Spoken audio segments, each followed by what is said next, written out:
Brooks Hollifield says these days he spends most of his time working to finish his kids' treehouse. The kids wanted a playhouse, and instead of spending the money on the small playhouse, I decided to build a treehouse. It's kind of got a little bigger than I was originally planning. But it was just a few years ago that he was working as a caretaker for the man known as America's pastor, Billy Graham.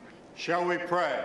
He thought the world of everybody. When I would come in every day to see him, the first thing he would ask me was how I was doing. As a nursing student, Hollifield says he took up the job as Graham's caretaker in 2009 at his home in Montreat, North Carolina. He says he would often answer the phone, and on the other line would be people like former presidents, including George W. Bush. It's comforting to be with a close friend.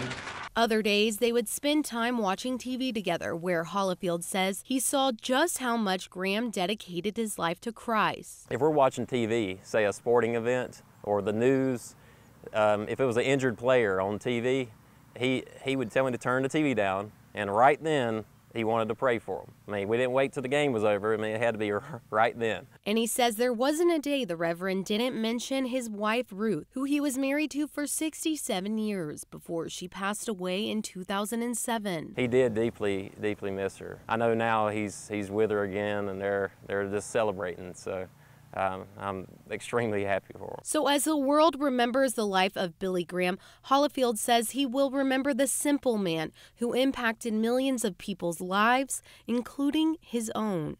He was truly a man of God, that's for sure. He was, as I've heard it, America's pastor. Caroline Corrigan, News Channel 11, in your corner.